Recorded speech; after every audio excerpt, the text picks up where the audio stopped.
My new neighbors built a fence 6 feet into my property.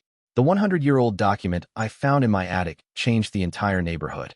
I, 43M, never thought I'd be the center of neighborhood drama. I'm not that guy. I keep to myself, wave politely when getting the mail, and maybe exchange comments about the weather. That changed 3 months ago when the house next door sold. The previous owners had been there for decades, quiet, elderly folks who maintained their property well. We shared an unspoken agreement about the property line, marked by a row of old rose bushes my grandmother had planted long before I inherited the house. No fences needed. Then they moved in.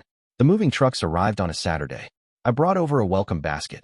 Nothing fancy, just some local coffee, a gift card to the hardware store, and information about trash pickup days. They seemed nice enough, a couple probably in their mid-30s with 2 young kids. The husband shook my hand with that too firm grip some guys think makes an impression. His wife smiled politely, but seemed distracted by the chaos of moving day. We're planning to fence in the yard right away, he mentioned casually. For the kids and the dog we're getting next month. I nodded. Sounds good. The property line runs along those rose bushes my grandmother planted. He just smiled in that way people do when they're not really listening. A week later, I came home from work to find stakes and string marking a line for a fence. The line cut 6 feet into what had always been my property, slicing through my grandmother's rose bushes. I immediately walked next door and knocked. The wife answered, balancing their toddler on her hip. Hi. There seems to be a misunderstanding about the property line, I said, keeping my tone friendly. The stakes for your fence are about 6 feet onto my property. She called for her husband, who came to the door with a rolled-up paper. Actually, we had a survey done before moving in, he said, unrolling what looked like a property map. This is where our property extends to. He showed me a line that indeed matched where they'd placed the stakes. Something didn't add up. My family had owned this house for 3 generations, and that land had always been part of our property. I have documents too, I said. Would you mind holding off on the fence until we sort this out? We've already scheduled the crew for tomorrow, he replied with a shrug. The survey's official. If you have an issue, you can take it up with the county. I tried to be reasonable, explaining the history, but he cut me off. Look, I understand you're used to having use of that space, but legally, it's ours. The fence is going up tomorrow. Sure enough, the next day a crew arrived and began installing fence posts. I called the county office, but they explained it would take weeks to investigate a property dispute. By then, the fence would be long finished. That evening, frustrated and worried, I climbed into my attic to search for the old property documents my father had mentioned years ago. The attic was stifling, filled with decades of family belongings. Old furniture, trunks of clothes, and boxes of paperwork. After 2 hours of searching through dusty boxes, I found an old leather portfolio labeled Property in my grandfather's handwriting. Inside were yellowed documents, the original deed to the house from 1923, property tax records, and then, tucked in a faded envelope, a hand-drawn map with surveyor's stamps and notary seals. The map showed not just my property, but the entire original neighborhood subdivision. There was something unusual about it, a notation about a common easement running behind all the properties on our street. I took the documents to a lawyer friend the next day, who examined them with growing interest. This is fascinating, she said. According to these original documents, there was a 15-foot easement designated behind all these properties. It was never meant to be private property, but a shared access path for utilities and passage. Somehow, when the neighborhood was redeveloped in the 1950s, this got overlooked in the newer surveys. What does that mean for my dispute? I asked. It means not only is your neighbor's fence on your property, but part of both your properties should technically be a common easement. They can't legally fence it at all. Armed with this information, I approached my neighbors again. They dismissed the old documents as irrelevant compared to their modern survey. These are ancient papers, the husband said. Property lines change. Our survey is what matters now. The fence went up the next day, cutting me off from what had always been my land. My grandmother's rose bushes were dug up and discarded. I filed a formal dispute with the county, submitting copies of the old documents. The process was slow, but I was persistent.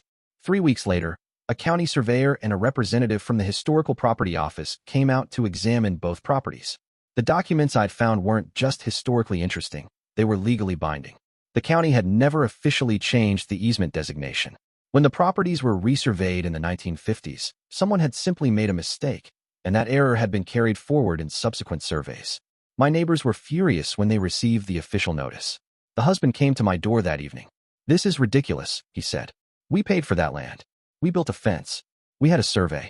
I understand you're upset, I replied. But these documents are clear. That space was never meant to be private property.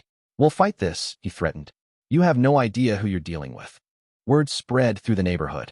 At first, opinions were mixed. Some neighbors sympathized with the newcomers who had acted on a legitimate seeming survey, while others were concerned about their own property lines. Then something unexpected happened. An elderly couple 3 houses down revealed they had similar old documents showing the easement. Another neighbor found references to it in their purchase paperwork. Several people mentioned always wondering why the property lines seemed to shift on different surveys. The county expanded their investigation to the entire neighborhood. Within a month, they confirmed what the old documents showed. A 15-foot easement had been designated to run behind all the properties when the neighborhood was first developed, intended as a utility corridor and walking path. Over the decades, as properties changed hands and fences went up, the easement had been gradually absorbed into private yards. Some properties had lost land they thought was theirs, while others had gained extra. A neighborhood meeting was called at the community center. The room was tense as the county representatives explained their findings. My new neighbor sat across the room, glaring at me. "The county has 2 options," the representative explained. "We can enforce the original easement, which would require removing structures and fences from the designated area, or we can formally abandon the easement and redraw property lines to match current usage, which would require adjustments to many properties." The debate was heated. Some homeowners were outraged at potentially losing land they'd thought was theirs for years. Others saw the value in restoring the common path. The Historical Society representative pointed out that such easements were once common in neighborhoods of this era, designed to create community connectivity. In the end, the majority voted to restore a modified version of the easement, 8 feet instead of the original 15, with allowances for existing structures. The county agreed to provide funds to move fences and replant landscaping affected by the change. Over the next few months, the neighborhood transformed. Fences were moved back, creating a continuous path behind the houses. The county installed lighting and gravel. Children began using it as a safe route to the nearby school. Neighbors who had rarely spoken before found themselves chatting while walking their dogs along the path. My new neighbors eventually accepted the change, though our relationship remained cool. Their fence was moved to the correct boundary, and I planted new rose bushes, cuttings I'd managed to salvage from my grandmother's originals. 6 months after the fence dispute began, I was in my backyard when their youngest child's ball rolled through the gap in the fence that now allowed access to the path. As I picked it up to hand back, their daughter came running through. "Thanks," she said. "We're playing with the kids from down there." She pointed down the path to where other neighborhood children were waiting. Her mother appeared a moment later. "Sorry about that," she said, then hesitated. "Actually, I wanted to say, the path has been nice for the kids. They've made friends they wouldn't have met otherwise." I nodded. My grandmother used to tell stories about neighbors using the path for block parties and visits when she was young. "I didn't understand why this mattered so much to you," she admitted. "But I'm starting to see it." A week later, I found a small plant on my porch, a cutting from a different variety of rose. The attached note simply read, "For your grandmother's garden. From your neighbors." The community path has become the heart of our neighborhood. Families walk together in the evenings. An elderly neighbor who rarely left his house now sits on a bench along the path, exchanging greetings with passersby. We held our first neighborhood block party in decades, setting up tables along the easement. Sometimes the most significant boundaries aren't the ones marked by fences, but the ones we create or remove between ourselves. A 100-year-old document didn't just clarify property lines, it redefined what it means to be neighbors. As for me, I'm no longer the guy who just waves when getting the mail. Last weekend, I helped my once adversaries install a gate in their fence, one that opens directly onto the path where my grandmother once walked, connecting neighbors who had forgotten they were meant to be connected.